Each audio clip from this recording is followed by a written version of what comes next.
This video is on rational function graphing. We're going to focus on oblique asymptotes today. First, we're going to warm up by using long division to find the quotient. So x cubed plus 7x squared plus 14x plus 3. If I divide that by x plus 2, I have x squared.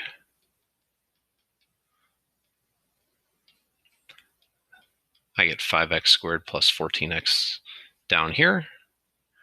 Then I will have a plus 5x. So 5x squared plus 10x, change the signs. I get 4x plus 3, so I need plus 4.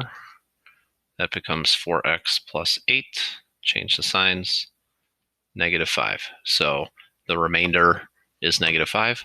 So I would write this as x squared plus 5x plus 4 minus 5 over x plus 2.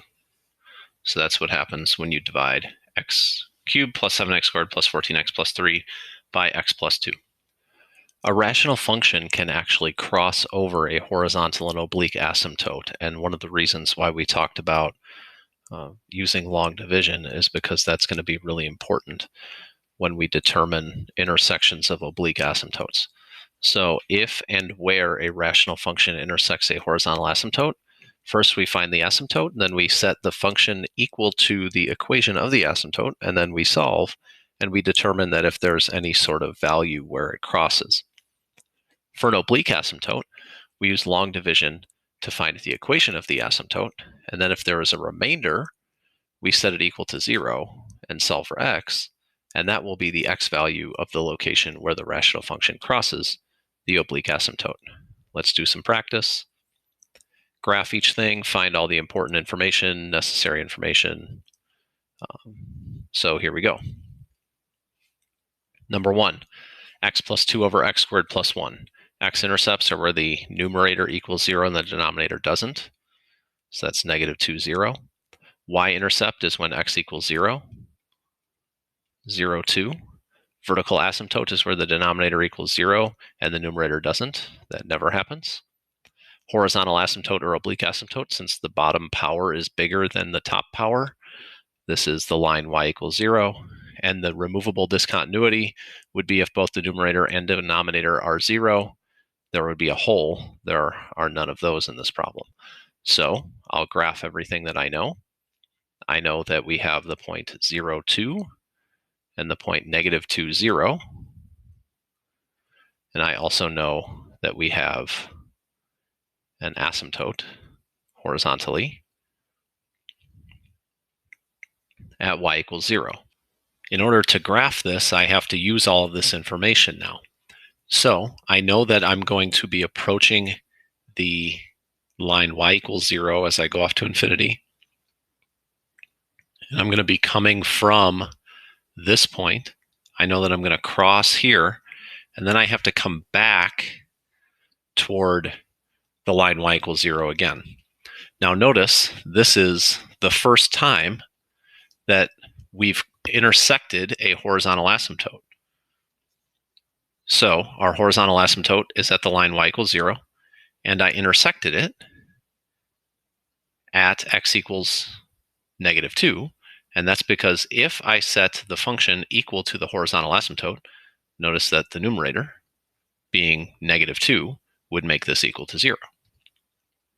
So that is this function. Do I know that this is the peak or the maximum? I don't, but I would be able to find that out in calculus if I wanted. Number 2, if I take a look at this function, x-intercepts are where the numerator equals 0 and the denominator doesn't. So I guess I should figure that out by using the quadratic formula. So x equals negative b, so that's 1 plus or minus the square root of b squared, which is 1, minus 4 times a times c, all over 2 times a. 1 minus 4 gives me negative 3 on the inside of the square root. So that means that this would be an imaginary solution, so I do not have any x-intercepts. Y-intercept would be what happens when I sub in 0. So I get 0, -1 when I sub in 0 for x. Vertical asymptote is denominator 0 and numerator not equal to 0, so that's x equals 1.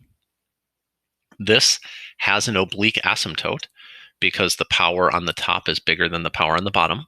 And so that means that I'm going to have to use long division in order to figure that out. So I'm going to use long division. X minus 1 is dividing x squared minus x plus 1. So x would be the first one that goes up here. X squared minus x. Oh, that works out really nice. So when I subtract these two things together by changing the signs, these things both go away, and I pull down a 1. So that means that this function is the same thing as x plus 1 over x minus 1. So my function that it looks like my asymptote is the line y equals x, and then I have a remainder. Removable discontinuity would be if the numerator and denominator are equal to 0. That never happens in this problem. So I now can figure everything out. So I have a vertical asymptote at x equals 1. I have the y-intercept at 0, -1. I have a horizontal asymptote, or I'm sorry, a slanted oblique asymptote. Y equals x. And now my job is to figure out what this graph looks like. So this graph will go down as I approach the vertical asymptote, and it will kind of look something like this. Then this is generally speaking what it looks like. The other thing we have to do is figure out, does this ever intersect my oblique asymptote? So the procedure for determining whether it intersects an oblique asymptote was to set the remainder equal to 0 and solve for x. So I'm going to set the remainder equal to 0, 1 over x minus 1. This will never equal 0 because it just can't. The numerator is equal to 1, and that means it never equals 0.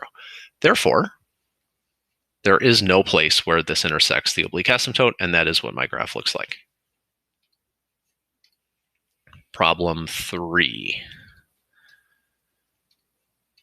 X squared plus x minus 12 over x squared minus 4. First thing I'm going to do is factor this because it's factorable. So x plus 4, x minus 3 over x minus 2, x plus 2. So that gives me a lot of information. First of all, there are no holes, no removable discontinuities because nothing is the same on top and bottom. Vertical asymptotes are at x equals 2 and -2. Y-intercept is what happens when I sub in 0 for all of my x's. So I'm going to go back to the original non-factored thing. That makes it easier. -12 over -4 gives me y equals 3. My x-intercepts are when the numerator equals 0 and the denominator doesn't. So that's -4, 0, and 3, 0.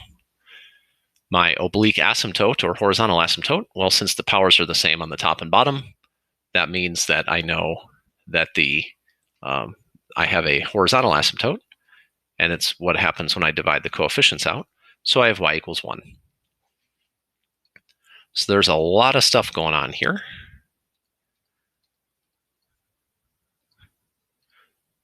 Big problem. So I have -4, 0, and 3, 0. I have 0, 3. I have vertical asymptotes at 2 and -2. I have a horizontal asymptote at 1. So I have all this information. The only other thing I need to figure out is, does my graph ever cross the asymptote? So I could use long division if I wanted, but I can also just set this equation equal to 0. And that may actually be easier in this case than using long division because I didn't have to use long division to get anything else. So what I can do is I can set the function equal to my horizontal asymptote, and then multiply this over. So I have x squared plus x minus 12 equals x squared minus 4. And then what I would end up doing is subtracting the x squareds, and I add the 12 over, I get x equals 8. Actually, in this problem, I can't really use the long division method anyway, because the power on the numerator and the power on the denominator are the same. So I'm just going to set this equal to my horizontal asymptote. I figure out that at x equals 8, I actually cross my horizontal asymptote. So I'm going to put a point at 6, 7, 8, comma 1. So this is kind of what my graph looks like. It never crosses the asymptote over here. It's going to go down forever. Then this has to go from the top, because the multiplicity is 1 of that. It's going to hit this point, then come back up because it never crosses the horizontal asymptote. And then it's going to start down, crosses, and then comes back at some point. So this is kind of what my graph looks like for number 3. Number 4, x-intercept is at 0. Y-intercept is at 0. Vertical asymptote would be at 1. And it has multiplicity 2. So that means that whatever direction it goes, it's going to go up from both sides or down from both sides. Horizontal or oblique asymptote, well, it's pretty clear that it will be something in the numerator is bigger than the denominator. We have no removable discontinuities.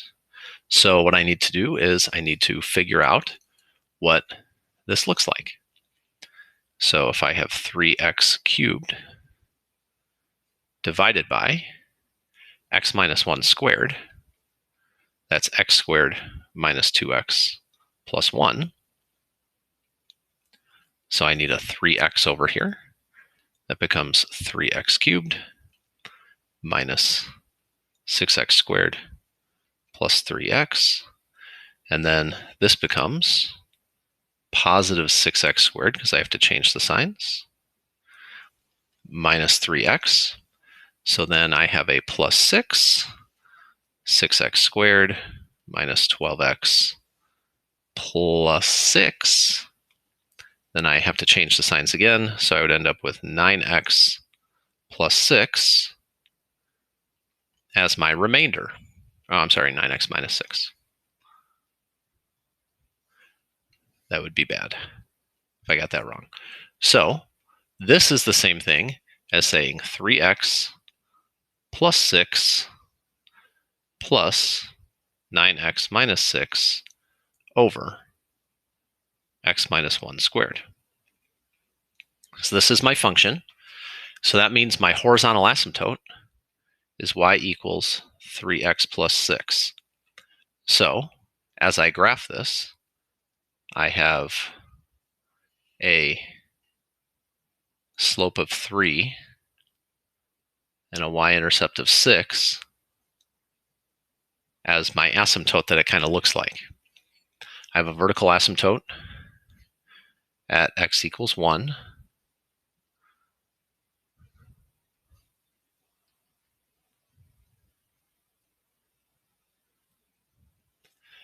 And then I have intercepts. I should graph that in a different color. At 0, 0. So the only thing left to figure out is whether this ever intersects our slant or oblique asymptote. So what I would do is I can set the remainder equal to 0. So I have 9x minus 6 over x minus 1 squared. Set that equal to 0. And what I'll realize is that just means the numerator has to be 0. So the numerator is 0 when x equals 6 over 9, which is 2/3. So when x equals 2/3, my function crosses the oblique asymptote. So what I'm going to do is I'm going to take 2/3 and substitute that into the original equation. And if I substitute it in in the interest of time, I'm just going to tell you that the y value is 8. So at 2/3, 8 crosses the oblique asymptote, and that would make sense because 3 times 2/3 is 2 plus 6, which is 8. So what happens is, as I approach my vertical asymptote, it's going to go up forever, and then I have to approach my slant asymptote as I go down forever. And then I have this behavior as I'm approaching the asymptote from the right. Remember that because I have multiplicity 2, as it goes up forever on the left side of the asymptote, it also has to go up forever on the right side of the asymptote. So my graph will look, I know it's a little bit harder to see because I have other things going on. So here's my asymptote. And here's the graph. I'll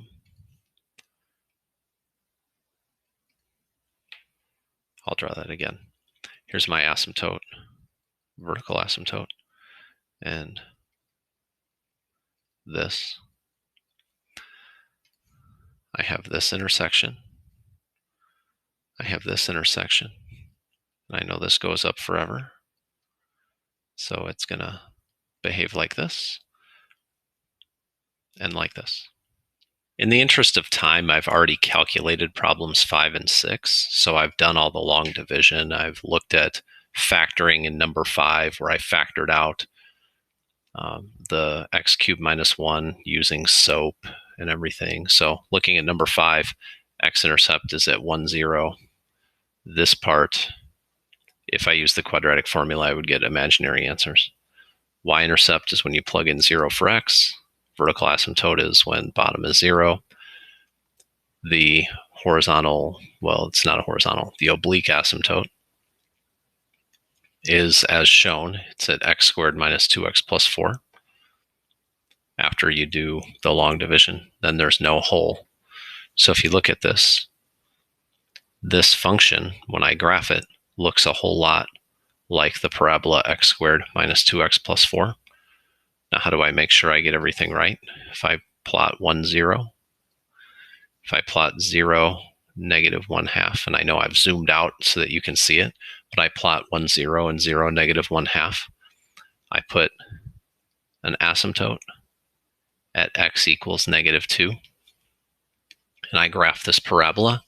Remember, you can find the vertex by doing negative b over 2a, which is 1, and then plugging that in. So you get the vertex of this to be 1, 3. So you can plot this parabola, and you graph it, and you kind of see how this goes off like this, and then this will go down to infinity because it does not cross the parabolic oblique asymptote. And then since this is x plus 2 to the first power, it's going to start on this side of the asymptote, come down, and then approach my parabola again. How do I know it doesn't cross the asymptote? Set the remainder equal to 0 and figure out that that never works. This problem, same deal. Numerator is 0 when x is 0. And then if I plug in 0 for x, I get 0. Vertical asymptote is at 1.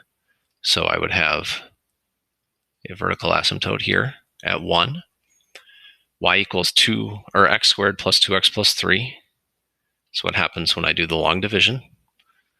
And then I have a remainder of 4x minus 3. So this is what r of x looks like when it's divided out. So if I want to figure out if this crosses my oblique asymptote, I set 4x minus 3 over x minus 1 squared.